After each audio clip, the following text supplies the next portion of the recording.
আসসালামু আলাইকুম, কেমন আছেন সবাই? বিনুর বিশ্বে আপনাদের সবাইকে জানাই স্বাগত। আজকে বানাবো চিকেন ফ্রাই, তবে একটু অন্যরকমভাবে। আজকে বানাবো হায়দ্রাবাদি গ্রিন চিকেন ফ্রাই। চলুন তাহলে রেসিপিটা শুরু করা যাক। এখানে আমি নিয়ে নিয়েছি ছোটো ছোটো করে টুকরো করে রাখা চিকেন। আমি নিয়েছি এখানে হাড় সমেত চিকেন, আপনারা যদি চান বোনলেস চিকেনও নিতে পারেন।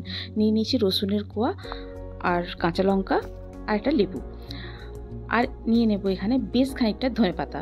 আচ্ছা, এখানে আমি বলে রাখি এই ধনেপাতাটা কিন্তু আমার প্রায় 1 সপ্তাহ পুরনো, কিন্তু তবুও দেখুন কি সুন্দর ফ্রেশ রয়েছে।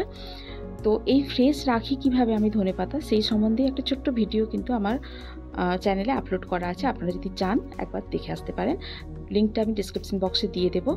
তো আমি বেশ খানিকটা ধনেপাতা নিয়ে নেব। এখানে ধনেপাতাটাই বেশিরভাগ নিতে হবে, তবে এখানে পুদিনা পাতাও নেওয়া যায়। আমার কাছে এখন পুদিনা পাতাটা নেই, তাই আমি নিচ্ছি না। আপনাদের কাছে যদি ইচ্ছা থাকে তাহলে অবশ্যই কিন্তু পুদিনা পাতাটা দেবেন।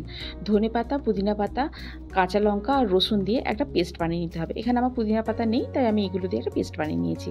নিয়ে এবারে চিকেনের ওপরে দিয়ে দিয়েছি আমি টক দই, নুন, সামান্য হলুদ গুঁড়ো, সামান্য লঙ্কা গুঁড়ো, গোলমরিচের গুঁড়ো, আর যে পেস্টটা বানিয়ে রেখেছিলাম গ্রিন পেস্ট, সেটাকে দিয়ে দেবো। চিকেনটাকে ভালো করে মাখিয়ে আমি 3 থেকে 4 ঘন্টা ফ্রিজে রেখে দেবো। আপনারা যদি চান ওভারনাইটও রাখতে পারেন।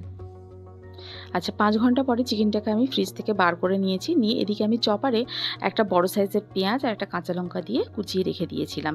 এই চপারগুলো কিন্তু ভীষণ কাজে লাগে, জানেন তো। আমার কাছে একটা পুরনো চপার ছিল, ওই যে দড়ি ধরে টানার একটা চপার হয় না হাতে করে, তবে ওটাতে খুব একটা ভালো কাজ হতো না, জানেন, কিন্তু এটাতে ভীষণ ভালো কাজ হয়। আমি লিঙ্কটা ডিসক্রিপশন বক্সে দিয়ে দেবো। আচ্ছা, একটা প্যান নিয়ে নিলাম, নিয়ে তাতে ঘিটাকে গরম করতে দেব। তবে ঘি গরম হতে খুব বেশি সময় লাগে না, সঙ্গে সঙ্গেই গরম হয়ে যায় এটা। তবে আপনি যদি চান সাদা তেলেও করতে পারেন, তবে ঘিয়ে কিন্তু টেস্টটা ভীষণ ভালো হয়। দিয়ে এবারে আমি পেঁয়াজটাকে দিয়ে দেবো। দিয়ে কিন্তু খুব বেশি লাল হবে না, সামান্য নাড়াচাড়া করে নিয়ে এবারে চিকেনটাকে দিয়ে দেবো। চিকেনটাকে তেলের মধ্যে দিয়ে ভালো করে কষিয়ে নেব এই মিনিট 15 মতো মিডিয়াম ফ্লেমে, যাতে চিকেনের কাঁচা গন্ধটা চলে যায় আর চিকেনের মধ্যে থেকে যে জলটা বেরোবে সেই জলটা যেন একদম শুকিয়ে যায়। জলটা শুকিয়ে গেলে এবারে আমি যে বোলের মধ্যে চিকেনটা মাখিয়ে রেখেছিলাম, তাতে যে মশলাপাতিগুলো লেগেছিল সেটা অল্প সামান্য জল দিয়ে ধুয়ে এবারে ঢাকনা দিয়ে দেবো মিনিট 15-20 মতো। মিনিট 15-20 হয়ে গেছে, আমার চিকেনটাও একদম রেডি হয়ে গেছে, সেদ্ধ হয়ে গেছে। এবারে একেবারে শুকনো শুকনো করে নিয়ে নামিয়ে নিলেই হয়ে গেল আমাদের হায়দ্রাবাদি গ্রিন চিকেন ফ্রাই। এবারে ভাত বা রুটি যে কোনো কিছুর সঙ্গে আপনি সার্ভ করতে পারেন, দুটোতেই খুব ভালো লাগে। আমি ছোট্ট একটা টিপস শেয়ার করব, যেটা আমি নিজে করি, আপনারাও ট্রাই করে দেখতে পারেন।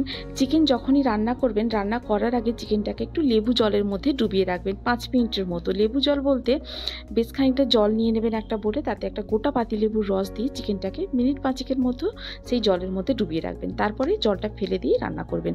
আর কিন্তু চিকেনটা ধোয়ার দরকার নেই। এতে করে কি হবে, চিকেনের মধ্যে যে একটা বাজে গন্ধ থাকে সেটা কিন্তু আর থাকবে না। এই রকমই ছোটো ছোটো টিপস অ্যান্ড ট্রিক্স জানার জন্য কিন্তু বিনুর বিশ্ব চ্যানেলটিকে সাবস্ক্রাইব করতে হবে। আজ তাহলে এই পর্যন্তই, আবার দেখা হবে। ভালো থাকুন, সবাইকে ভালো রাখুন। আল্লাহ হাফিজ।